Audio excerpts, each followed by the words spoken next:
Hello. Yeah. Good to be here. Thank you. Yeah.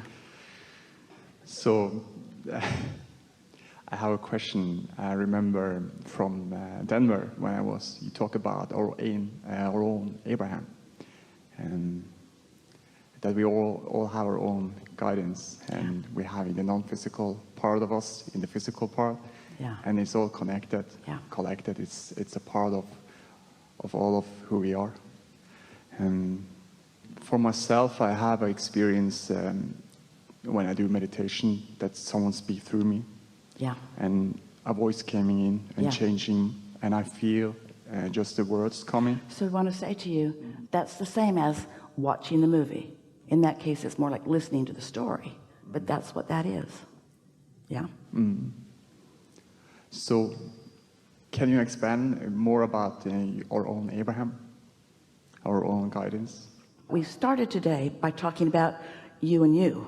We don't want the you to disappear. We want the you to allow more of the you to be present. In other words, think in terms of your total self or the whole of you.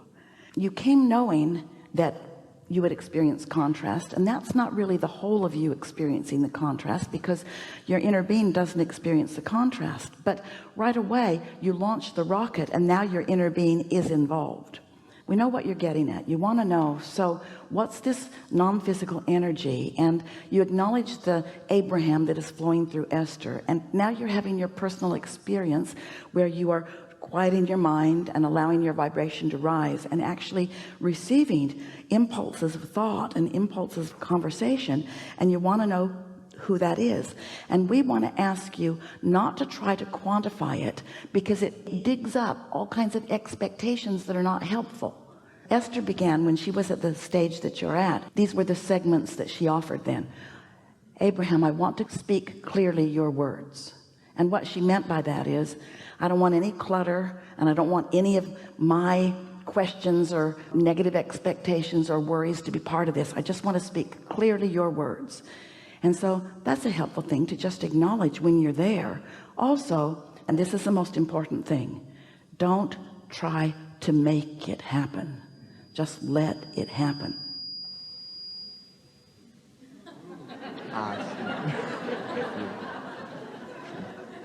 That's something. Just let it happen. Just let it happen. Just let it happen. And here's a key word. Oh, this is so helpful. It would have helped Esther so much if she had known this back then. It worked out all right, but when you're letting it happen, it feels so good. When you're trying to get it or trying to hear it or trying to speak it, or when there's that angst within you, then it doesn't feel good. Then it feels like a tension, and you know the difference. Sometimes you just let it flow, and sometimes you don't. Is there someone present with you while you're doing it, or is it just you? Somebody else there? You have a friend in the room with you while the thoughts are coming and you're speaking? Then record it. Record it. You follow? Esther had the experience of Jerry. Jerry was full of the questions, and Esther's mind was clear. Esther was just living happily ever after. It was really easy for Esther to quiet her mind. It had never been that active.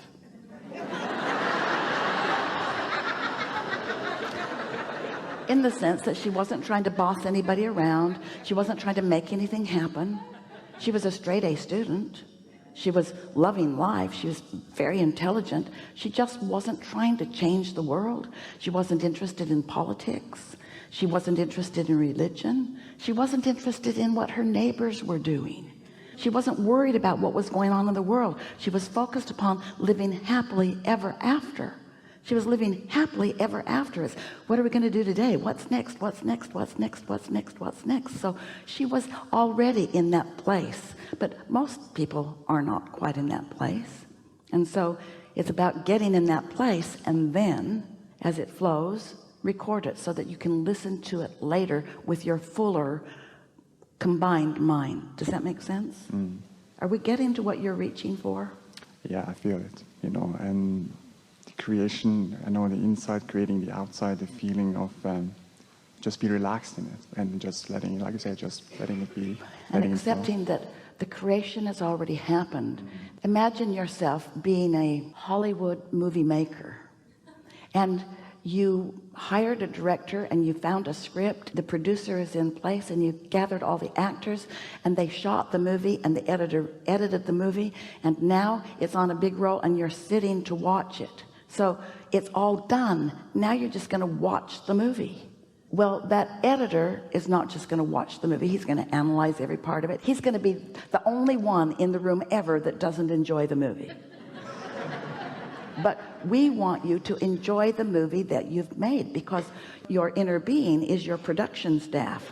The law of attraction has gathered it all together. The cooperative components have all been gathered with every intention that you've ever held as being a powerful, nuanced way that it all came about. So now you can, there's that trust word again, you can trust that if you can accomplish that quieted mind, that then you can just let the movie play. And Esther got so she knew when it was time. She could tell when it was time. She could tell when the movie was ready to play. Now it's easy. She just stands over there, quiets her mind, listens to the air conditioner, seriously, allows her vibration to rise, and then off we go. Good enough? Yes, thank you so much. I love you. This is so a much. good time for a segment of this.